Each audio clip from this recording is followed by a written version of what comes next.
All right, guys, big edition of Short Side Racers as we got some big news yesterday regarding the Gaming World Championships for NHL. So let's just get right into it. So for anyone new to NHL esports or newer to NHL in general, the Gaming World Championships happened last year with NHL 18, and I believe it was later in the year around May, right before in the playoffs, right late in the playoffs, and essentially it was NHL's first really big esports event held and hosted by the NHL, with $100,000 cash pool. So basically there was three qualifiers, LAN qualifiers, that people played brackets for. So online you qualified. If you qualified in one of these events last year, it was a best of one single elimination, which was kind of a controversial way to do it because a lot of biggies were knocked, unfortunately, in these because, well, it's random sometimes, and to win 9 games, which I believe is what it was, to qualify for one of the spots at the LAN, was kind of crazy. So last year what it was each region, Canadian, US, and Euro, had, I believe, 3 or 4 different qualifiers, and the final 2, so the winner and loser of the tournament of that qualifier, made the LAN event. I believe there was 2 or 3, I can't remember, but then they about a couple weeks later, once they qualified, the Canadians had theirs, so you were flown out or brought into Toronto, and you played on LAN, so there was no online in a little round robin kind of tournament. And if you qualified there, then you were able to be one of the 2 representatives to go to the Gaming World Championships, which happened at the All-Star game, the NHL Awards. So last year, it was Young, Gren, and Fool who qualified for Canada. The U.S. was J.R. Pens and John Wayne, and then European was Artuzio and eventual winner Eki, and he won 50 grand. J.R. Pens came in second. I believe took him like 15. I don't know the prizing structure again. We just know it's the same cash pool above 100K. Which is huge. All these NHL tournaments that are happening right now, they've been great for the game as well as, just the players involved. And the more tournaments, the better it is. Every weekend, there's an esports highly competitive event, and it's been great because this is the first real season where it's been, heavily invested in. So them doing it again means that they are dedicated to doing it, and I hope that they improve upon a couple things. There was a big, like I said, controversial thing about the best of one single elimination. So if you've been watching the Capitals event, it's a best of one and then double elimination. So that at least takes care of some of the randomness. If you happen to lose a game you shouldn't lose, you can still go on a loser's bracket run because you need to have 2 losses. I don't know if they'll do that because there were huge numbers. We're talking like 1,000-player brackets for some of these qualifiers, so I'm not sure if that's going to be. So then you take that into account. You got to play like 8 games in a day. If you make any of them best of 3, then potentially that's just many more games to play. I think that what the Caps are doing right now is very good, whereas there's no best of 3 in any of the terms, but if you get down to like the final 8 or final 4, maybe that's a best of 3. I think that would be the way to go, to be honest with you, and I hope that's what they do. But again, we don't have any information on the format, just that it is happening in late February. So be sure to check out tdihockey.com. Again, that's TDI's new website. He has an esports page where he has all sorts, everything that you need about esports. I'm a writer for it, and I've been doing the recaps for the Washington Capitals event. You can also catch me commentating and doing live commentary for it. But yeah, so be sure to check that out. All the news is there. There was also the House of Chell announcement where Nasher and TDI from the NHL community, among others, get to go to this gigantic mansion in Palo Alto and make a bunch of crazy content. And if it's anything to do with NHL, that's great for the game. Any more exposure to the game, money, investments, those kinds of things only benefit the game, and the more money that's pumped into the game, the better the quality of the game, and so on and so forth. I'm wondering how, dedicated servers, if that's going to be implemented to like Versus, and like how that's going to affect things, if that is the case.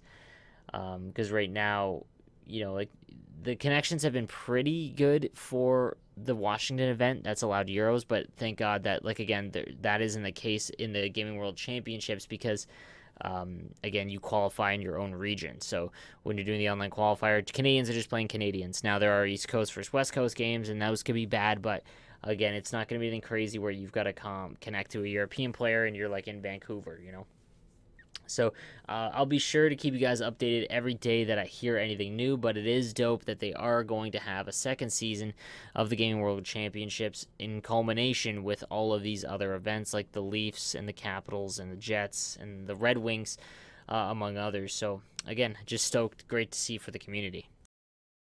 Here are some tips, though, and some things that I think that you guys need to start doing just from the conversation that I've had with the pros that I know, like Eki, all of the other guys from Canada, like Gren, all those guys, as well as some other guys. What you guys need to start doing if you really want to get into it, okay? It's not just play the game more. I'm going to use this analogy. I use it in one of the Discord chats I'm in with a lot of the pro players. If you have a bad golf swing, you don't go to the driving range and fire 3,000 balls because all you've done is practice your garbage golf swing. You haven't accomplished anything. What is more effective? Now, playing good players, that's one. So let's take Jaff, for example. Okay, Jaff has kind of come onto the scene lately, come from out of nowhere and been a relevant name now, where he's actually known in the community as a competitive player. He has played as many biggies as he could. He sought out every single hard player and just tried to be in every single esports event and play as much as possible, and it's gotten him to where he is now. But where you need to take your game to the next level is like 5 hours of being in practice mode. The problem, and this is going to bring a lot of hate to this video probably, but I'm just being real with you guys. I'm going to use another example. Let's use Super Smash Bros. Okay, it's going to sound weird, but just stay with me. Super Smash Bros., there are certain moves and things that are black and white. It's a video game. It's coded into the video game. There are certain things that you do and combos that you do to be a better player. And in NHL, because it is a video game, there's no different. So there are moves and things that you need to practice. And again, I'm not saying that this is good for the game and what I want to see. I'm just trying to help you guys and be real if you want to succeed in these events. Because if you're very good at HUT, let's say you place top 25 or top 10 every week in HUT champs, okay, but you're not doing any of the esports tournaments, you have a very good grasp of how to play NHL. But I guarantee you there's a lot of them, a lot of top players that aren't competitive, like in the esports scene, that don't know the kick wrap. I mean, if you don't know what that is, okay, basically you go behind the net, you click in on R3 to do a little kick animation, it freezes the goalie on the post, and you do a wrap, and it wide open, and that's a glitch goal, I guess. You're freezing the goaltender with the AI goaltender, and you've opened yourself up. But there's lots of other things like spinning and whatnot. You need to go into practice mode and just. I don't want to be an advocate to say, hey, go look at all the glitches stuff and learn it, but that's what you have to do. And I'm not going to make videos on how to do all the glitchy stuff because I don't really support it as a whole because that's not hockey, and I want the video game to be as fun as possible without being stupid. Like for example, the L2 thing about how it's like ballerinas on ice and you wouldn't skate into the zone backwards and all that stuff, which I totally understand, but it's a video game and it's for a lot of money. So if you want to take it very seriously, you need to learn in and out what you need to do. You need to sit in practice mode and practice some things that you don't see being used, whether it be slap shots from a certain point, doing a spin and passing it through your legs halfway through the spin, things that are obscure and you don't see often outside of the elites. The wraps, for example, are just one that's very common. You'll see. I'm not very good at it. I'll do it when I'm trying to really win a game, or I'll do it just to practice it, but that would be one, the kick wrap. But there's other variations of it. There's hold down the wrist shot, basically you pull their stick back and then do a wrap. Like, again, guys, it gets very complicated and like out of control, but if you really want to take this seriously, you're not going to get better. You're not going to break that plateau of being elite until you've mastered the things that you need every single advantage possible. And to do that, that's where you get those things offensively, specifically in practice mode, guys. And a lot of people don't want to do that because, well, it's like whatever. But I know people in the NHL esports community, whether you think that it's a good thing or not, that were so determined on winning that they just spend hours and hours perfecting their craft. And you'll see it in the elites when the elites aren't looking for it because it's something that you've come up with or something that you found or something that isn't commonly used. Like the problem with Hut and being a top 100 player, you basically just have to learn how to master the short side wrister, but when you play an elite player, you need to master the kick wrap, you need to master like all sorts of stuff, being effective on L2, all of that. And the beta tuner makes it difficult because you're practicing right now. Obviously it's going to go back, the tuner is going to change, and it could change even again before this event because of the feedback they get from this. But that's how just my honest opinion on how to get better is, like, it's not just playing top players. You need to do that as well. You can't hide from top players. You need to play them, you get smoked, whatever, but then you need to watch your gameplay. And when you're watching it back, there's certain things that you need to do. When you watch a good player, when I watch Regs, for example, the way that he board plays in his defensive zone to get the puck back is so effective that he shut down almost every player he's played because of it. Ekin, the guy came second, who basically put himself on the map by doing these crazy L2s into a wrap. Like, you see him saying, like, those are just examples. They've mastered something that not a lot of people do, and it's just, you need to watch for it and see what they're doing, like zone entries.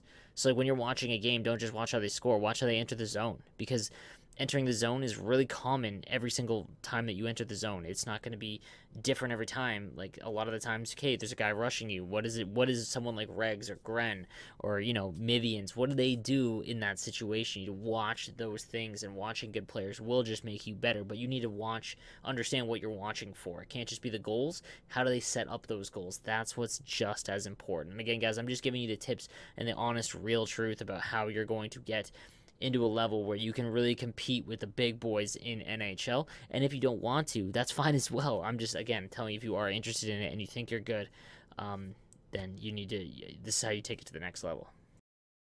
Lastly for today, something about Hut I just want to bring up. I've mentioned this in my All-Star Game tip video for the content that's released. With the stat boosts and whatnot that are being offered, which is sick, by the way.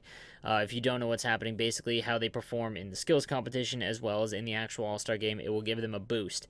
Some guys that I think that you should watch out for, and I said this on stream today, I really want to call my shot specifically with Seth Jones. I think that if he plays in the hardest shot competition, I think he will win it. He has a very good chance to win it. I did my research the last couple of years.